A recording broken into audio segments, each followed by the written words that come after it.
Hello, everyone, and welcome to the CoROM podcast. This is where academic medicine meets remote, austere, and resource-limited areas.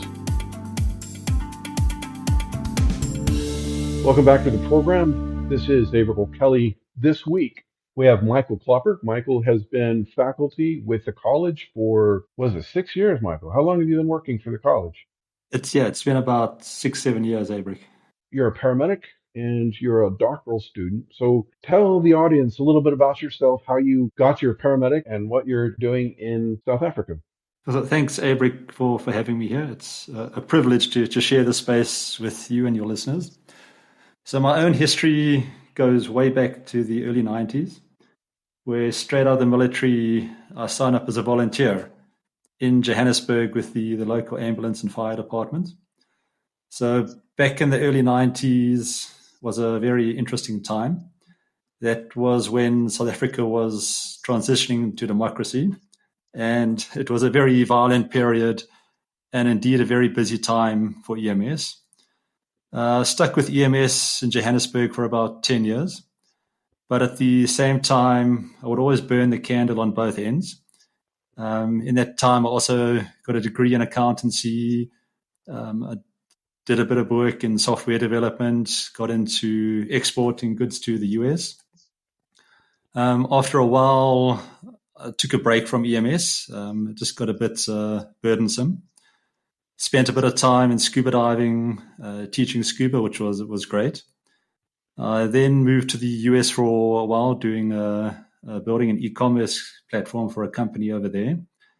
And at the same time, I signed up with a medical center in California. I built an electronic patient care reporting system for them. Nice. And it was great to have this programming knowledge as well as a medical knowledge. It just made it much easier to build a functioning system. And I found that I had a bit of a flair for both computer programming and paramedic work. After my time in the US, I came back to South Africa. I continued working on the patient care system.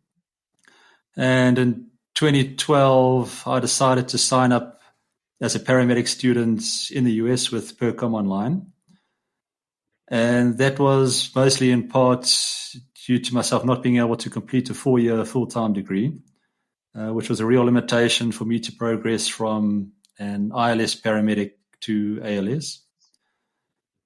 That was back in 2012, but at the same time, I think that's probably a year or two before I met you. But it was in 2009 that my interest in wilderness medicine, remote medicine, really picked up.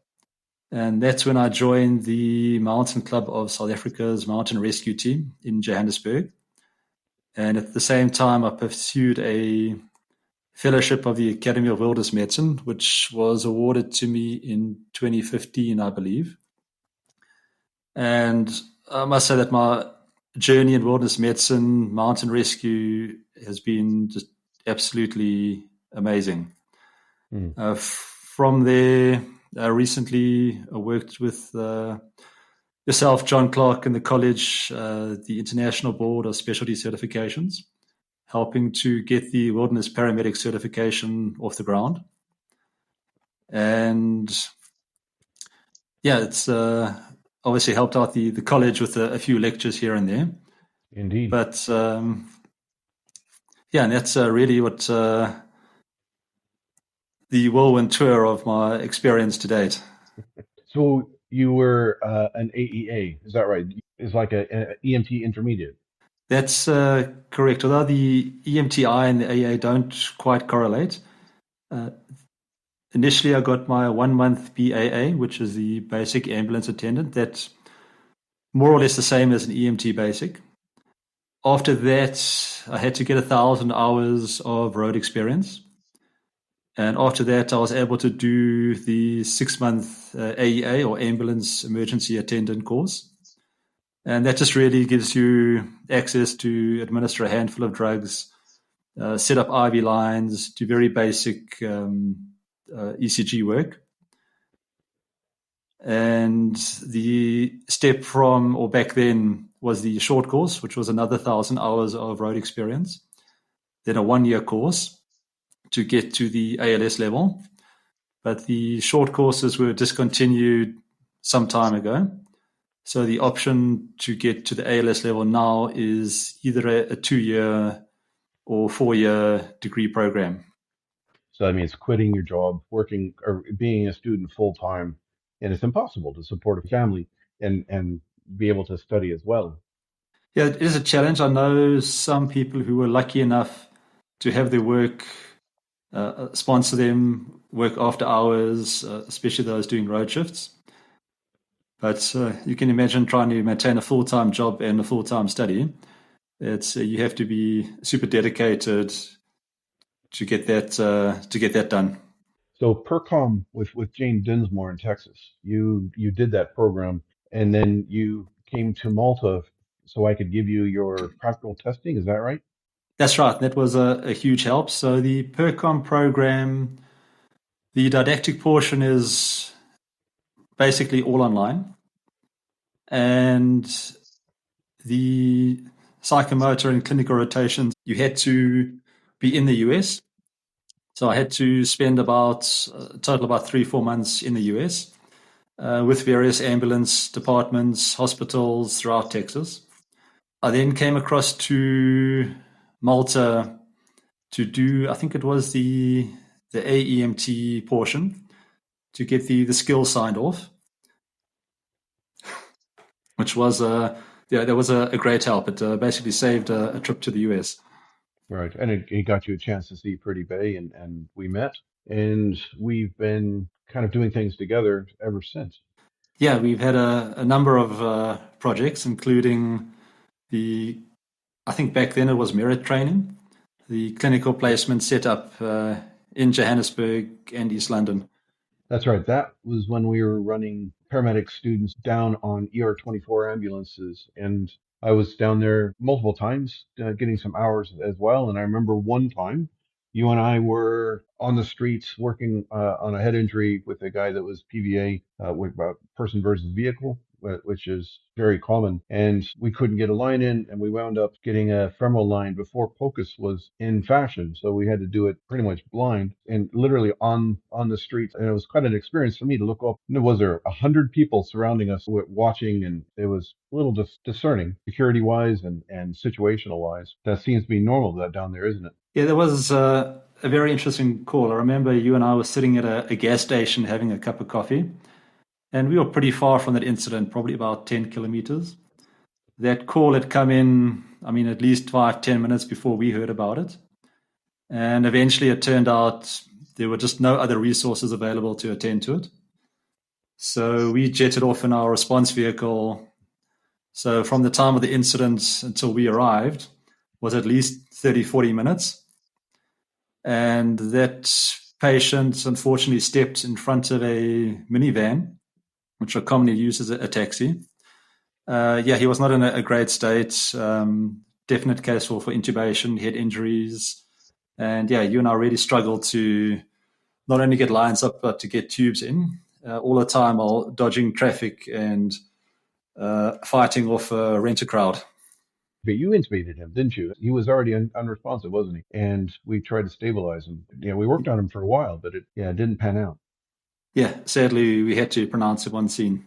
There is one instance that I still use in my teaching. One very amazing experience on that call was we were BVMing the casualty, waiting to get set up the line and set up the RSI. Somebody came from the audience. It was an audience, wasn't it? Somebody came from one of the civilians, and she's like, "I can BVM," and she had the most amazing EC technique on BVM. This just random person. And it wasn't till later when you and I were discussing our after action report to each other that you said you knew her and she was a CPR instructor. Is that right? Yeah, that's, if memory serves, she was one of the trauma center nurses. And often they get very involved in teaching BCLS, ACLS, PALS, and all the other acronym courses, which I think is great because it really helps improve the skill. And she was a definite blessing at that particular incident. She did a far better job than I would have with one person BVMing. That was fantastic. So I do miss the experience you get on the ER-24 ambulances down there. And the government passed a law in 2018, I believe it was, which removed all expat external clinical placements on their ambulances. So we lost that option. Yeah, it is unfortunate, and the mechanism that is in place is quite onerous. It takes several months to get the paperwork through if you'd like to come across and do clinical rotations in South Africa. But we're doing other things in South Africa. We are setting up. Actually, no, you have done all of the grunt work. You have set up an Alpine HEMS course. Can you tell? And it's been accredited by ICAR, the International Committee of Alpine Rescue, which is what was there, four in the world, right? So tell us about AHEMS and how on the world were you able to get this up and running and approved? So my experience with the AHEMS, so back in 2019, I went across to Zermatt in Switzerland, and I did the Air Zermatt AHEMS course, which was just absolutely life-changing experience. From just the interaction with the people, the quality of instruction from their instructors, the level of their equipment. I mean, their experience was just absolutely impressive. So I became quite good friends with their instructors. And as you and I progressed with CoROM, we looked at various options like the Diploma in Mountain Medicine, the MSc in Mountain Medicine, and all the other various programs that we were setting up. We decided that we learned that it was possible to get an AHEMS accreditation, which is jointly accredited by the UIAA, the ICAR, and the ISMM. And jointly they approve the Diploma in Mountain Medicine courses. So after a discussion with various people, just to make sure that we had the resources available in South Africa, we decided to approach the DIM committee and submit an AHEMS application.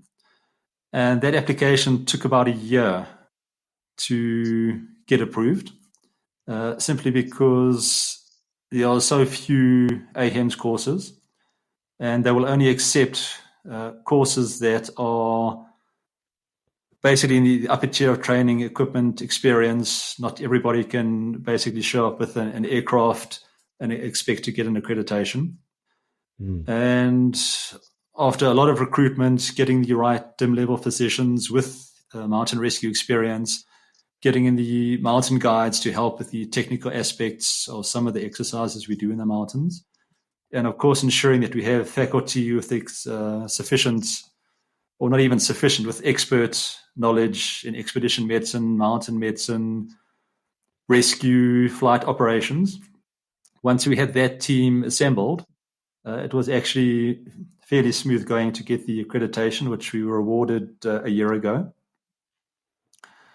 The first official AHEMS is set to run in February 24, although it looks like we have enough interest to run one in October this year. So please contact me if anyone's interested in doing that.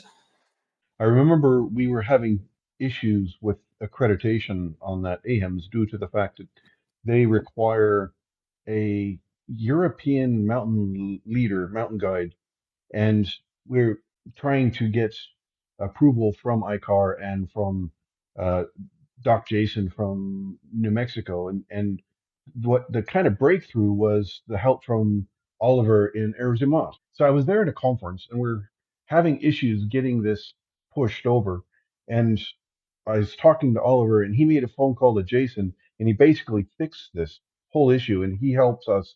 He was instrumental getting us the accreditation. What was that block? I completely forgot what that was.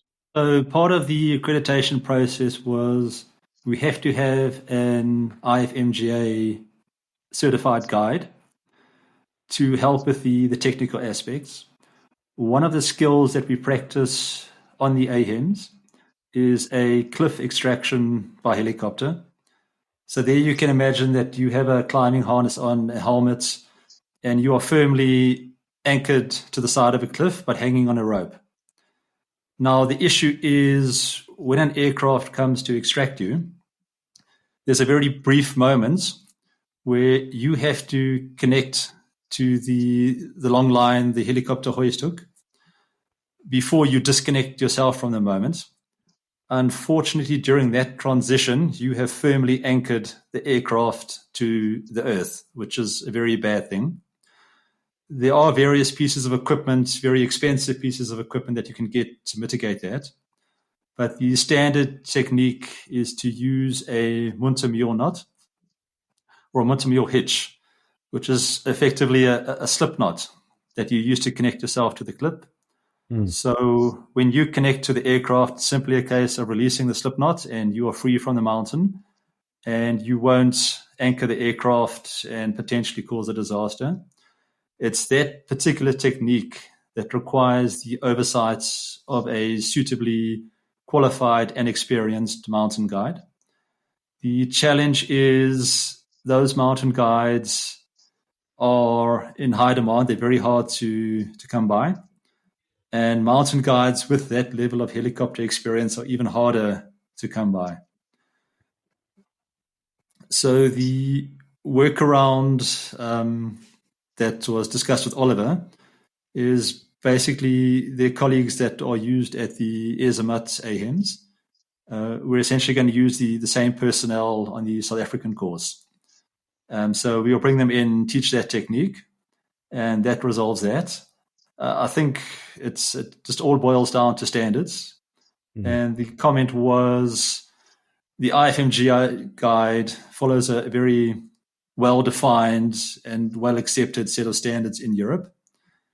And although we have very qualified, very experienced mountain guides in South Africa, our standards here are not that well documented. They are documented, just not to the level in Europe. And it's going to take us a while to get the standards here recognized with the DIM committee. It's a process. I'm sure we'll get there in the end. Yeah, well, the fact that we have the AHEMS approved and it means that that's a first step in the whole DIMM, the Diploma of Mountain Medicine, which is our aim eventually to get the full DIM approved. Yeah, absolutely. So there's the core DIM course. Then there's the subspecialties, which are the AHEMS and the technical mountain rescue components. And I believe there's also a wilderness or an expedition medicine component on top of that. But yes, ultimately, I'd like to get all of those done. And we're looking at doing some of that at Kilimanjaro, that we can have some of that done there. Yes, it's a great location. And we just found that Mount Kili gives us better or more easily accessible training options at altitude. In South Africa, we have a problem with snow, as in we don't really have it. And a lot of the requirements for the DIM program and even aspects of the AHEMS require us to do things like glacier rescue, traversing glaciers, and things like that. So we have approval to pursue an ADIM, an Africa Diploma of Mountain Medicine. So can you tell the listeners what that will be like? So AHEMS is part of that. What else is required for the ADIM? So the ADIM program, it has a lot of online theory. So you'll go through all the basics and your expedition medicine, altitude medicine, you touch on diving medicine, so your full spectrum of wilderness care. Then there are 2 practical components, each of about 10 days in country. One has to be a summer, one has to be a winter. And in that, it's a case of arrive with your hiking boots, get a backpack, and we wander off into the wilderness. And we put all your theoretical education to the test. You'll train technical rescue, river crossings, everything that's needed to ensure that you are safe for yourself in the wilderness. And at the same time, you're able to care for somebody for prolonged periods in the wilderness. So it goes hand in hand with everything else we're teaching, like the wilderness paramedic and everything else within the college. It seems like a good fit. Yeah, absolutely. It touches on all the aspects. And what we'd like to do, so specifically we're pursuing the Africa Diploma in Mountain Medicine. And there are many other challenges. If you're a remote medic, whether you're operating in the Alps, out in the ocean, South America or South Africa, each of those has its own unique wilderness challenges. For example, in South Africa, there's a very real threat of crime in the wilderness. We also have different diseases, different animals, just a different way of doing things in the wilderness. And we hope to distill some of that knowledge in the Africa Diploma in Mountain Medicine. I'm looking forward to seeing that. At the moment, just one of the modules is approved and running. So the AHEMS, what's the requirement for the Alpine HEMS and the cost if anyone's interested in doing the October course? So the Alpine HEMS is about 16 hours of instructor-led online training, as well as a bit of recommended self-paced reading. Once that is completed, it's about a 5-day in-country course. We're going to run the first course probably in Johannesburg. That training includes a bit of ground school. So we just make sure you're familiar with the equipment. We'll take you through your helicopter safety lecture, what to hold, what not to hold, safety procedures. From there, we then do what they call HEC, or Human External Cargo Operations. And that's where we effectively, or basically, tie a rope to you and connect the rope to the helicopter. And we transport you from point A to point B through the air. First, we just take some of the course participants, just give you a little flip. And from there, we gradually increase the complexity of the technique to include transporting patients in equipment such as the screamer suits, how to pack a patient in a stretcher, and how to transport a patient using long line techniques. And of course, we will teach the cliff extraction technique, what we call a hover landing. That's where the aircraft cannot land due to very rough terrain. So effectively, it just hovers just off the ground. It might touch a skid or the wheel to the ground, and you need to exit the aircraft, and that aircraft is technically still flying. Other techniques we look at doing are helicopter abseils. That's just a quicker way of inserting rescuers into a terrain that's where it's too difficult to land. And very fun, yeah. Yeah, absolutely. It's a great technique to practice. And we have a night out, a survival night, where the aircraft drops you somewhere in the mountains in South Africa, waves goodbye, throws you a survival kit as it's departing, and they come back the next morning to fetch you and see how you did. It sounds to me like a lot of the stuff we did in Special Forces. We did the stable rig, which was flying under the helicopter attached, but we called it a dope on a rope. So basically, Yeah. I can see the applications to mountain medicine, why this is important. So how many places in the world can we get the AHEMS? So currently there are 4. So there's Aebhric, there's one in Canada, one in New Mexico, and there's now one in Johannesburg. So we're the South African AHEMS is number 4 in the world. So if anyone is trying to get the DIM from anywhere, so from Wilderness Medical Society, from the military, from the University of New Mexico, anyone needing the DIM can come to us for the AHEMS module. Is that right? That's correct. Anyone with a DIM can come and do the AHEMS. There's no real physical requirement, but we do have a discussion with potential candidates just to make sure that they are fit to fly. I mean, there's no medical exams or anything like that. The one requirement you do have is they must have some mountaineering experience. They have to be a little bit comfortable at height, wearing a harness, operating carabiners. So ideally, a bit of climbing history is helpful. And if they want to receive accreditation for the certificate in AHEMS, they need to have either the DIM program under their belt already or be participating in the DIM. I don't believe we can award the AHEMS retrospectively, so there's no RPL to the AHEMS. Mm-hmm. But you don't have to be on the DIM program to attend the AHEMS course. So you may have a wilderness paramedic who's just after a bit of an actual flight time experience and experience in the various rescue skills. And they're more than welcome to attend the AHEMS course. They won't get the certificate in AHEMS, but they will get a certificate of a participation, which explains what they did, their flight time, and so on. And they need to be at least an EMT to attend? Yes, so there's a very strong medical component. Ideally, you'd want to be at least ALS and above, but we do accept applications from anyone who's actively involved in EMS or mountain rescue. And where needed, we just help them with the medical components. We do touch on some quite advanced topics with the flying, altitude medicine, and so on, but nothing that's insurmountable. And what's the cost for the AHEMS in South Africa? So in South Africa, the cost is €4,500. So that includes all expenses in country.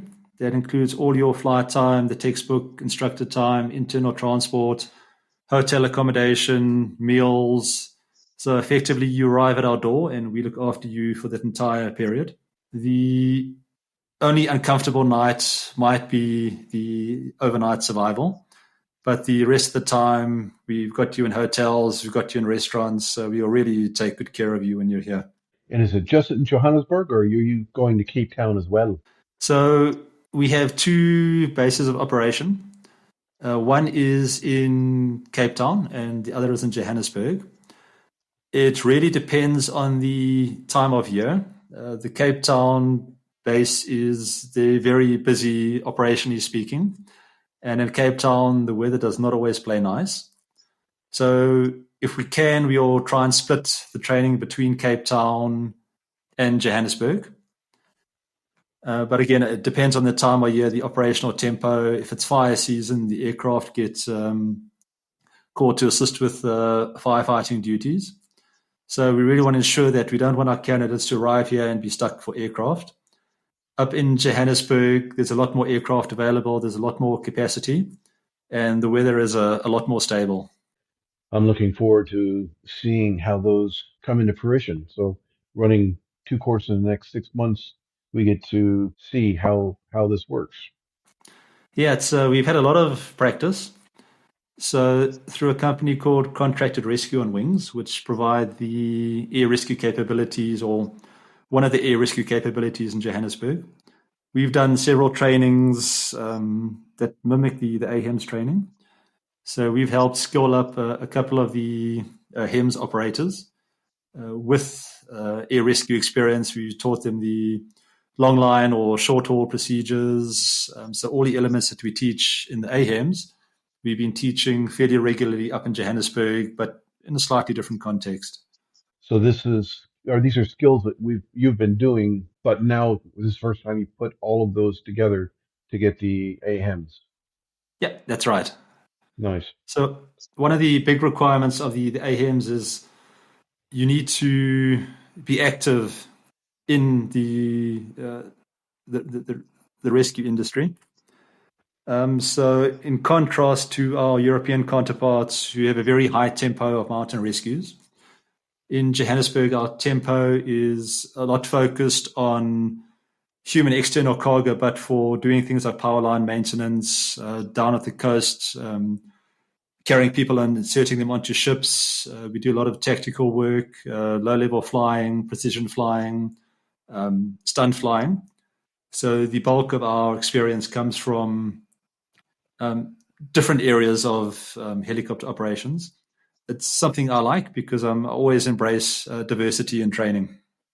Well, this is pretty impressive, and definitely couldn't have gotten the AHEMS without you, Michael. You've been on the forefront of that for a long time, and well done for getting that into fruition. Thank you, Aebhric. I appreciate that. So you've been pushing for wilderness medicine, austere medicine, for ages. So you've got your FAWM in 2015. You've been on the faculty for the Wilderness Paramedic Board certification with IBSC. Tell me about wilderness medicine in Africa, and how are you seeing the WPC being accepted? How many FAWMs are there in South Africa? The number of forms here is actually growing quite nicely. And that's mostly thanks to my colleagues Walt and Ross over at Wild Medics. They've been really pushing the FAWM program down in Cape Town. I just found the biggest barrier for programs like the wilderness paramedic in South Africa is the expense. And although concessions have been made, you just found that unless there's essentially a paycheck on the other side of getting a new accreditation, then there's often resistance to getting the training. The WPC, which is great, is they put a huge emphasis on not being US-centric and to really ensure that there's diversity in the program, that the program has as much value to a wilderness paramedic in the US as it does to a wilderness paramedic in South Africa.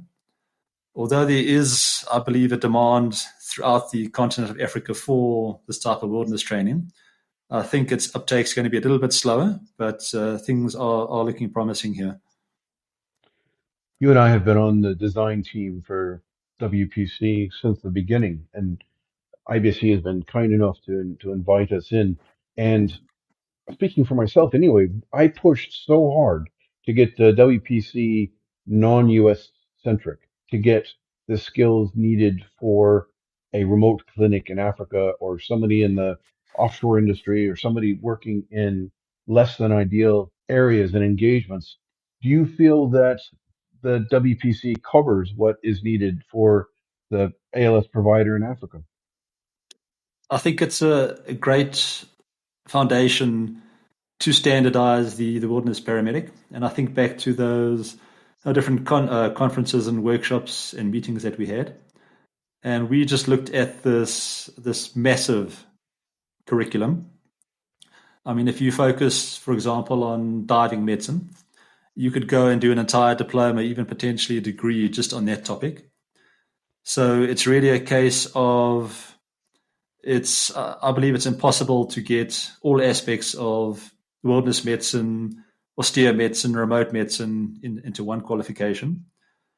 But the thing I like about the WPC, and I think it has great value and is very applicable to paramedics in South Africa, is it gives you this overall global knowledge of what might be going on, for example, in the US, in Switzerland, in Germany, India, Asia, Australia. And it just helps you get ideas. I find all too often folk tend to get a bit dogmatic and they stick with what they know. And I think the WPC is a great way to open people up to other ideas in wilderness medicine, different ways of doing things. And when I look at that exam, there's a lot of topics on there I will never do in my career as a wilderness paramedic. But somewhere in the world, there's a wilderness paramedic that is doing that. So it'd be great to at least know about a topic that you may or may not think is relevant. So it's all about education, learning what people do in the other parts of the world. And I think that that type of education is great. I think the WPC is an exam you can take that just proves the knowledge you have and you've gained. We have been using the TPC, the Tactical Paramedic Board exam, as a culmination exam for year one of our bachelor's degree remote paramedic practice.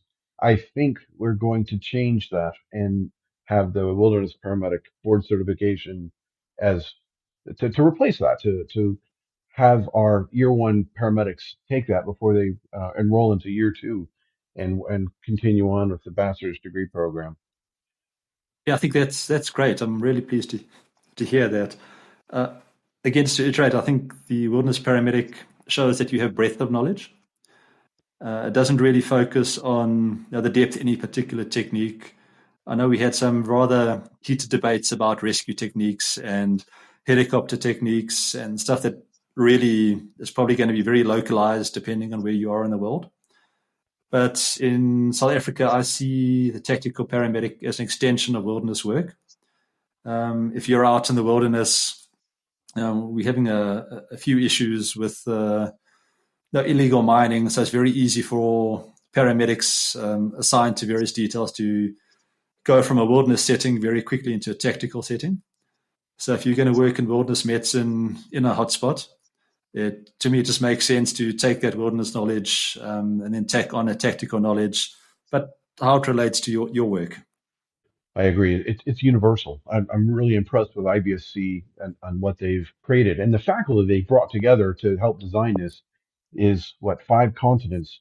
And it was a really good overall topics. But the WPC, I think, does embrace a lot of the aspects of austere medicine, and it's not US focused. So your input has been profoundly appreciated. Thank you, Albert.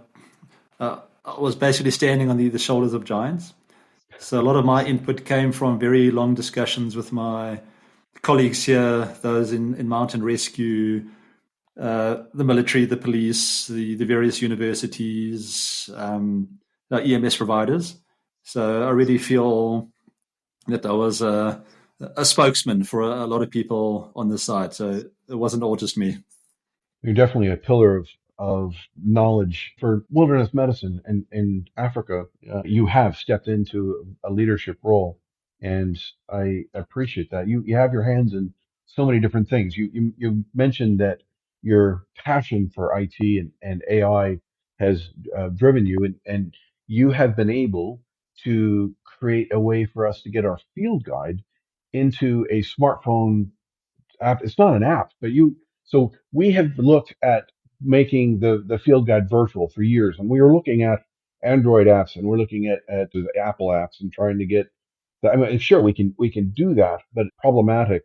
You figured out a way to have the field guide converted into a smartphone device that downloads onto your phone. That's not an app that allows offline work. I have no idea how you did that. Can you tell the audience on this amazing setup that you've created to have the field guide available as a virtual option? Yeah, so just to give a bit of history of how that came about, I remember you and I having a discussion about the printed field guide and how difficult it was to get it to the people that actually need it, who are obviously remote and wilderness medics. If you have people in Central Africa, out in the Pacific, Antarcticas, how do we get, or cost effectively, how do we get these books to these people? And that was a real challenge for us. So the easiest idea was to go digital, to give students, or not students, readers the option to download, but in the same format or the same look and feel as the print version. And as you mentioned, the first step was to look at the various app stores, the Apple Store, the Google Play Store, and so on. But the amount of work and admin and expense of getting the field guide through those stores was quite expensive and time consuming. So the route that we took and the way the current field guide works, it's essentially it is an app, but not in the context that you would go to the App Store and download it. It's basically a website that installs itself on your device, and it gives the same look and feel as any sort of native application. And really, the technology behind it is not, or from my point of view, not that amazing. It's called a progressive web application, or a PWA. And once you've opened the site, you've logged in, downloaded the content, and there's various little guides and progress bars that guide you through the whole process. And I'm quite pleased to say I was a bit worried about getting users to use it, but we have just over I would guess about 1,000 users right now. And on that time, I think I've had to help 3 people install it. And once it's installed, you can take it offline. You can go into the jungle, the mountains, the desert, the ocean, wherever you may be, and you'll have complete access to the guide without any type of connectivity. I often get, how would I say, challenged about what happens if I lose my device or it gets wiped out.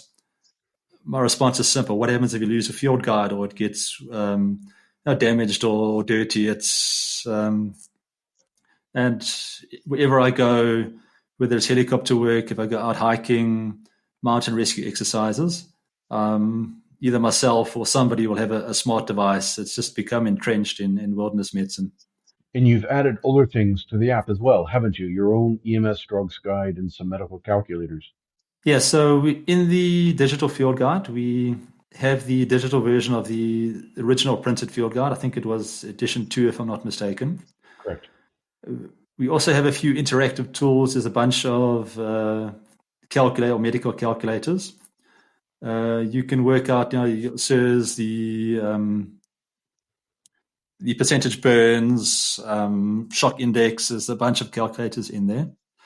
There's also a drug guide reference, and that covers, for example, your indications, your dosages, your contraindications of drugs that are commonly encountered in urban EMS, as well as what you might encounter in like a remote clinic, what you'd use in a tactical setting. And I think there's a little over 100 different drugs in that in the digital field guide. And that's all your baby. You designed everything on that one, didn't you?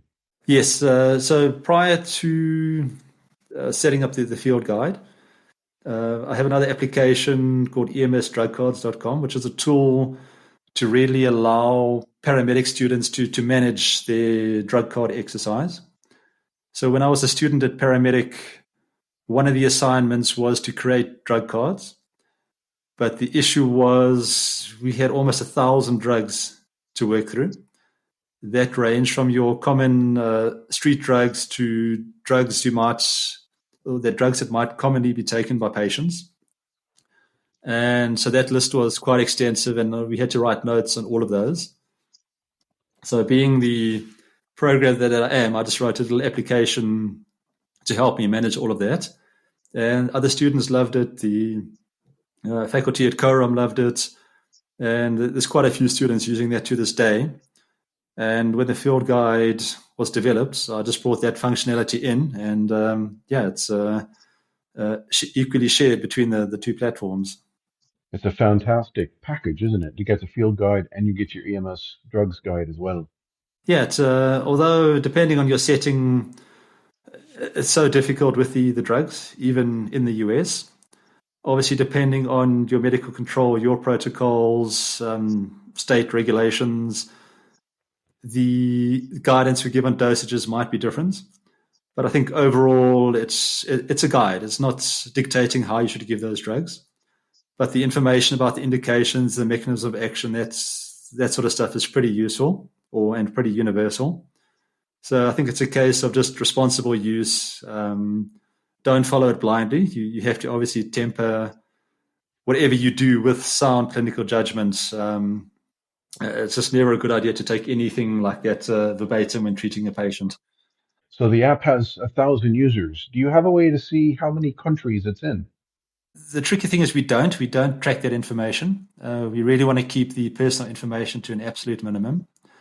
But that is something I'd like to do in the future, just do a little survey or something, just ask people, hey, where have you used the field guide? It's not just a case of where they are in, but where have they taken the field guide to? What sort of environments has it seen?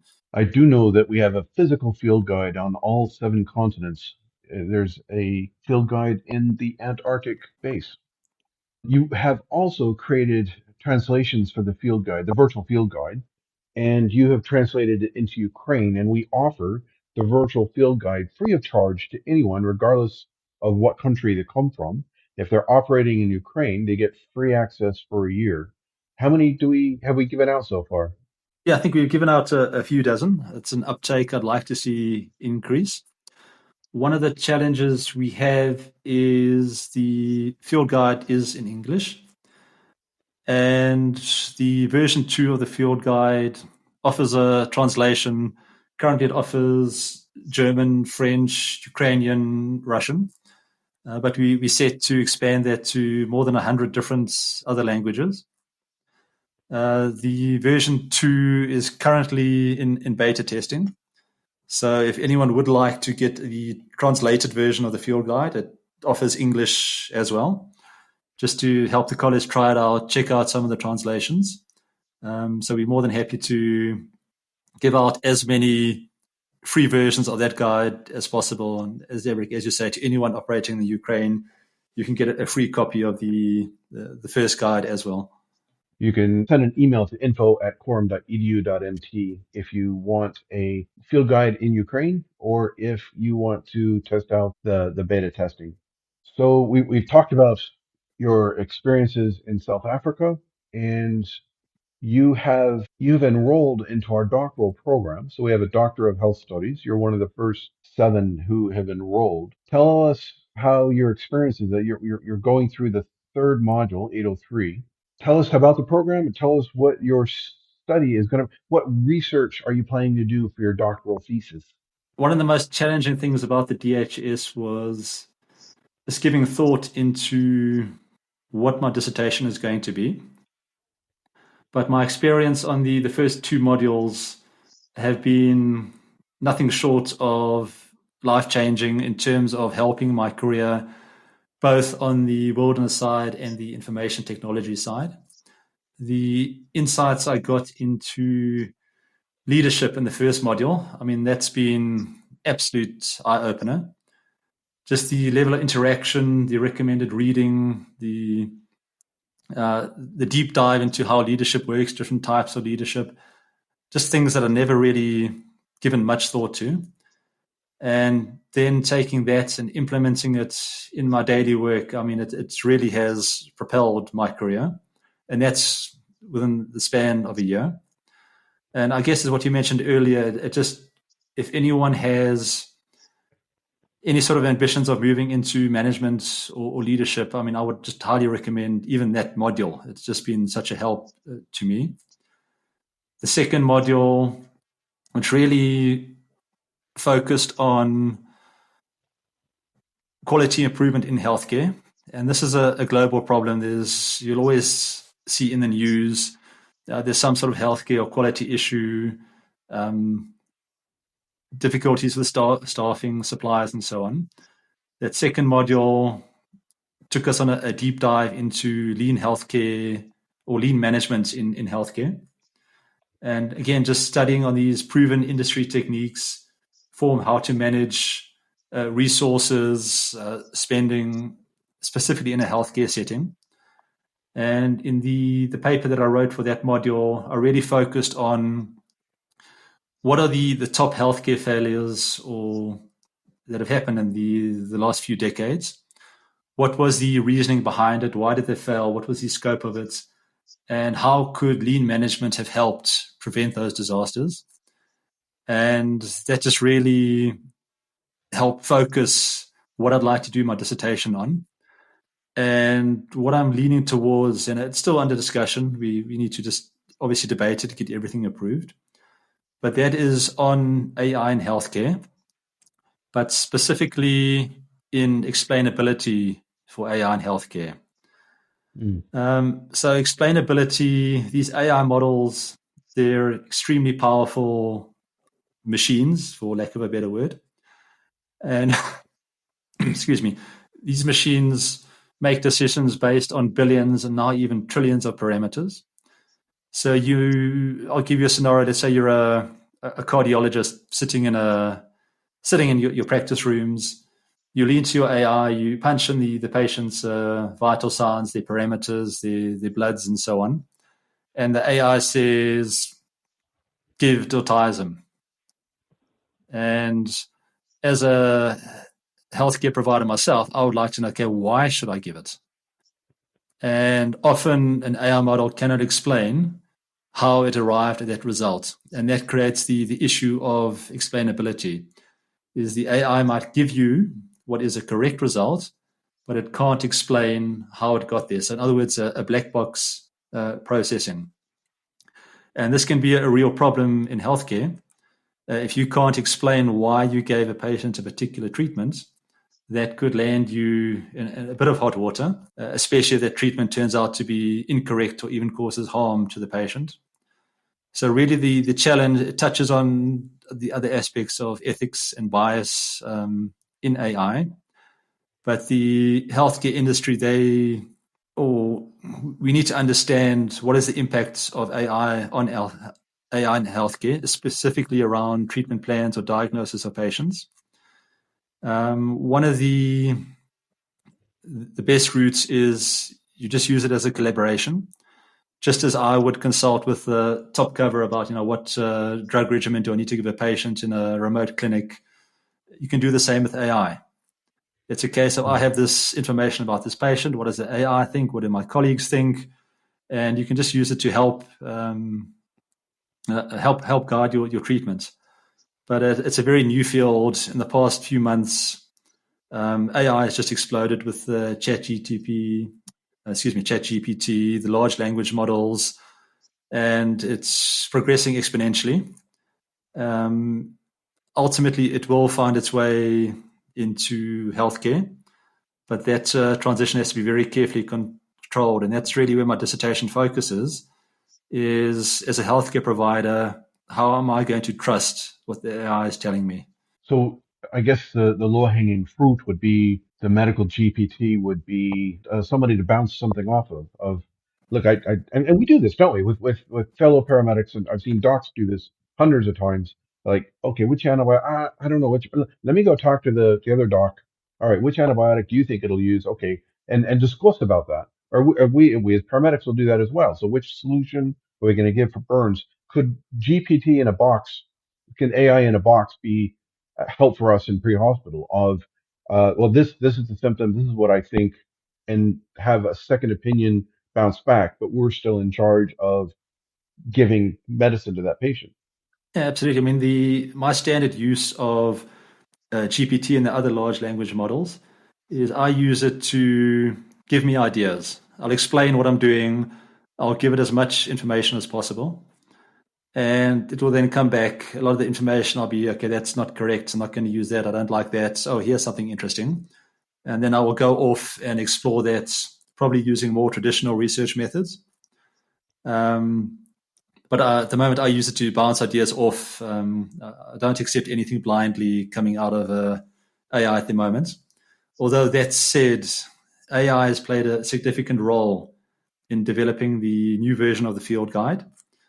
Firstly, it solved some very complex computer coding problems, things that I'd been stuck on for more than a year. It literally solved that in a few seconds. And all the translations that are in the field guide, so the Ukrainian, the German, and so on, all of that was done by artificial intelligence. And right now, and this is why we're in the beta testing mode, is do I just accept that this translation is correct? Is something being taken out of context? I've got no idea. I don't speak any French, very minimal German. So here we need to collaborate with our French-speaking, Ukrainian-speaking colleagues and say, hey, is this translation, is it medical grade? So this is our journey on explainability. Is the AI that we've used, is this suitable for use with our patients? Yeah, at the moment, ChatGPT is not reliable. I've played with it with loads of things and asking it the same question again and again and again, and I could get three completely different answers from one instance with ChatGPT, and it's just not consistent, is it? It will never give you the same answer twice. It's just if you think of those billions of parameters, it will never take the same route.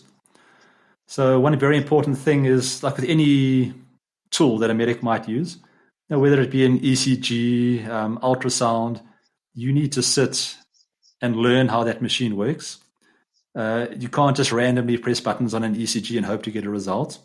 And that's often the case with using what it's focused on GPT. You need to, there's a very specific way, what they call prompt engineering. You need to give it the information it needs to make the decision. If you don't give it the right information, or if you're vague in your questions, it will start giving you random results and potentially even hallucinations. So it's definitely worthwhile. There's tons of courses out there. Just go and do basic, large language model prompt engineering, and you'll find there's quite a few good tips and tricks out there that are really helpful in getting consistent results. But again, as medical professionals, you want to get references, you want to double check everything. So don't just trust everything that comes out of a GPT. I think that's good advice and useful for medicine in general. I've ridden on ambulances with partners that just spew all sorts of rubbish, and of course you're just going to take that as all right. Well, that's my one data input. I'm going to disregard that because that's something that doesn't make any. Or with Life at 15. So we're running a code, and LifePack 15 gives us a rhythm that just looks like rubbish. And we're like, what is it? Oh, one of my leads is off. So we're getting this information from our machines, and we're never letting it control us. We're never letting it make decisions for us. It's just a data point for us to use to make a educated medical decision. Yeah, I guess it goes back to the saying, treat the patient and not the machine. Mm. Although there are problems with that statement, I guess is you need to take in a lot of information before you go on a course of treatment. I've played with ChatGPT, the other large language models, quite extensively, and they know a little bit about everything. If you wanted to get into healthcare, get information on how to treat a patient, I would probably steer clear of ChatGPT unless it's a very general question. And there are a bunch of other very highly trained medical large language models. And it's kind of like asking the Oxford Dictionary for medical advice versus asking what's a good medical book like Gray's Anatomy for medical advice. You need to choose the right AI for the job. What medical model would you suggest for someone to use to assist them with their medical practice? So there's a couple out there. The issue is they're all still very young, so I don't have any specific recommendation. When I do the basic paramedic lectures and treatments, I do use ChatGPT, but the latest version, which is version 4. The other ones, you get Google Bard. That's an AI that not only works off um, its own database, but it also goes off and can Google topics. It goes off to PubMed and get information. So I'll probably use something that gives you more up-to-date information. ChatGPT has a training cutoff date of 2021. So if you want anything that's current, don't use ChatGPT. The data is just too old. Although there is an option now to connect ChatGPT to the Bing browser, which gets you more current information. So I mean, right now there's just so much going on. My advice is if you are going to incorporate AI into a medical practice, that needs to be very carefully thought out and planned. And it must follow the same route as you would with any other new medical device, medical technique.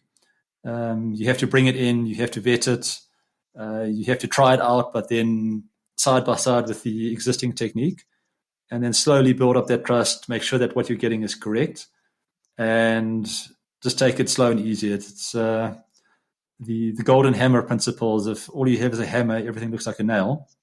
Mm. You definitely don't want to be using AI exclusively in healthcare at the moment. It needs to be a tool in your tool belt, and you need to spin it up slowly.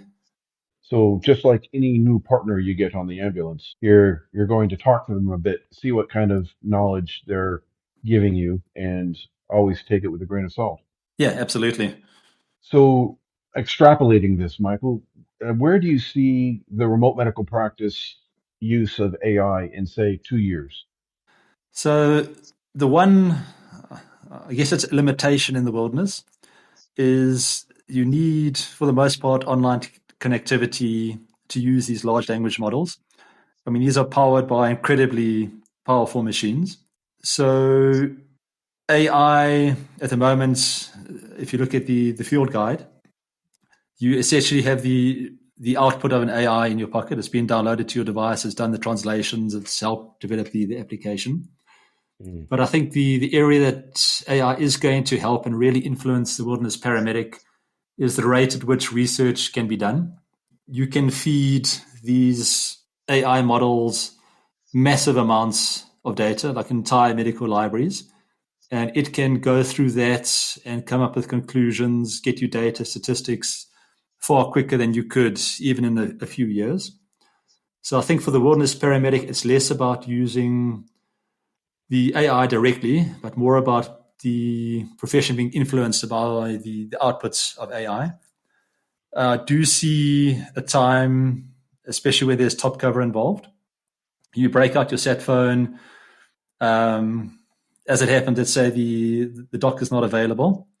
You may get an operator or another medic on the line, and there they might open a medical grade chatbot, and that might be trained on the company's specific operating procedures, protocols, and that then might guide the wilderness paramedic on a course of treatment for a patient. That's where I see AI going in the short term.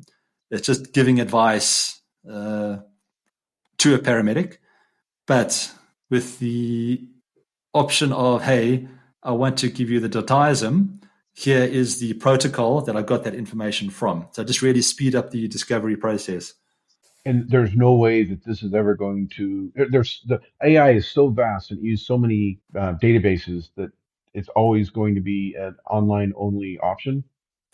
It's so AI is a very, very broad term. So with the large language models, I would say yes, but you can get smaller models. I mean, in theory, any programmer can create an AI model that could easily run on a smartphone device. But there it depends on what you're trying to get out of it and the amount of data that you need for these models to be successful. I was given a very good analogy as often get asked is, can we just use our own data for the AI model? And the answer there is usually no. It's like trying to sweeten the ocean with a teaspoon of sugar. These models have to be trained on, I mean, just massive, like almost the entire corpus of knowledge of the human race to be accurate. And that then sort of brings in the issues of bias. Where did the data come from? Are there any inherent biases, any problems with it?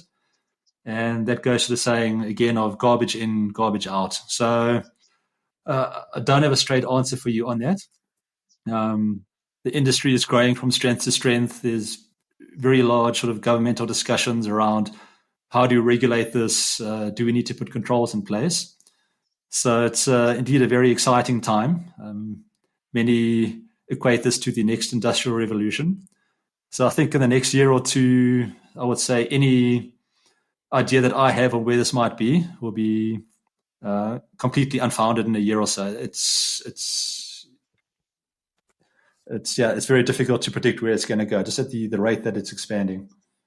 It's changed a lot just in the last few months. So the advice you have would be for the listener who wants to start using AI for healthcare, you would suggest Google Bard. Is that right? Or I would say any of the popular large language models. ChatGPT is a great place to start because, as you mentioned, you learn, hang on, this thing isn't quite giving me the information that I need. I think that's good because you're still thinking for yourself, you're validating the information. If you do want to do medical research, I would use a large language model that can get current information. So either Google Bard or ChatGPT with the browser add-in, but I believe that's the paid version.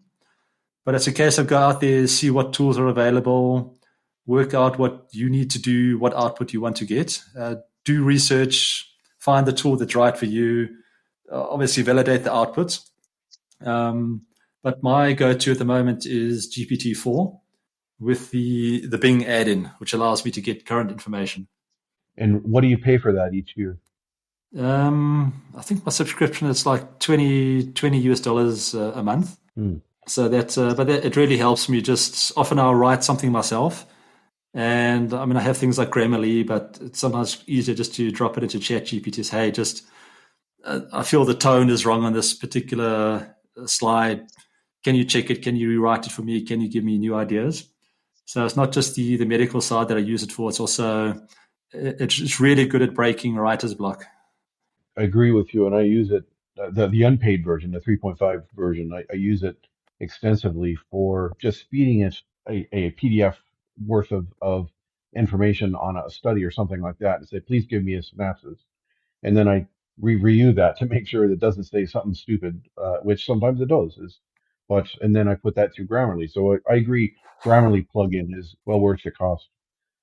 Yeah, absolutely. It's and yeah, I guess these are all tools in my tool belt at the moment. There's no one to rule them all, as they say.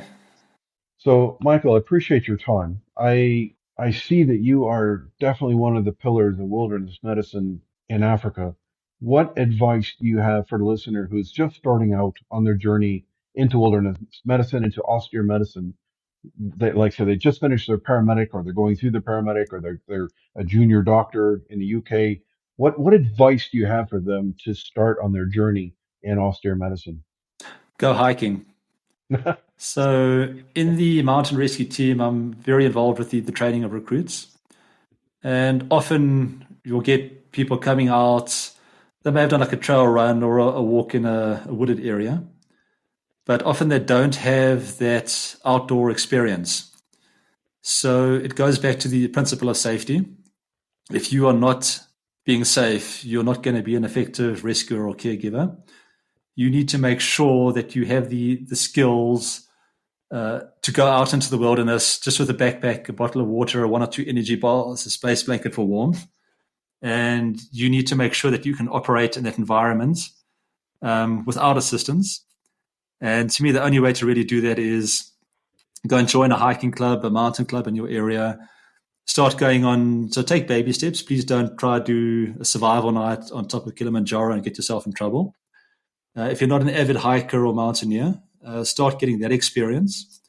And you'll always find out on these hikes, multi-day hikes, you'll always be treating insect stings, blisters. You may get the gastro. You may even come across something more serious like a cardiac condition. And slowly just build up your outdoor experience, your wilderness experience, and just learn to be comfortable in that environment. And then the rest will follow. It's again, I say I'm big on diversity. So learn as much as you can about different diseases, different ways of doing things. And you want to be success to being a good wilderness paramedic is a well-rounded and diverse education and experience in different environments. I think the military folk often take that for granted because that kind of training you have to go through during your service. And often you don't realize in the civilian area, people moving into wilderness medicine, they don't have that same exposure. So yeah, that's my advice: is just get comfortable in the wilderness, and the rest will come from there. Valid advice. You need both knowledge and experience. And it reminds me of Oliver Wendell Holmes' statement, where you can have all the maps of the world and sit in your office and just read the maps, sailing maps, or you can forget the maps and just go out and sail and make mistakes and probably die from sailing in the wrong direction. But you need both, don't you? You need to have the maps to know where you're going, how to do things correctly, and you need the experience of sailing or being a medic. So that's a valid point. So you can get your FAWM, you can have all this experience or knowledge in wilderness medicine, but if you don't know how to treat a blister, you're kind of rubbish at wilderness medicine. Yeah, it's again not becoming a problem yourself. Another example I give is, we learn about the medications, going back to the drug cards. The one thing you never want to do is give one of those medications in anger, but you've never actually given it in a nice, safe environment, in a clinical environment under guidance. And the same applies for techniques such as what we call rock mobility or mountain mobility. If you don't know how to carry a stretcher across rocks, how not to break your ankle, how to tie your boots correctly, what food to take, how to dress appropriately, you're just creating probably more problems for the rescue team than you're going to solve. Often I've been tasked with going to an incident, having an ALS paramedic come with us, and we end up having to assign one, potentially even two rescuers just to look after them to make sure that they are comfortable in the environment, simply because they don't have the level of mountain experience that's needed. So it's always great to get medics who do know how to take care of themselves. That's excellent advice for the new paramedic, for the new junior doc, to get some experience backpacking, get some experience whitewater rafting, or get some experience being out in an austere environment, as well as learning about austere medicine. Thanks for that. No, pleasure. Michael, it's always great to talk to you. I have been wanting to get you on this podcast to pick your head about AI and your experiences in austere medicine. I really appreciate your time and your advice to our listeners. No, thank you, Aebhric. It was a pleasure being here. This has been a presentation from the College of Remote and Offshore Medicine Foundation. If you would like to earn CPD credit for this podcast, you can join the Council of Members. Being a member of the college gives you free CPD credits, free access to the virtual field guide, and discounts on our e-learning courses. You can join the team on the college website, which is CoROM, CoROM, corom.org.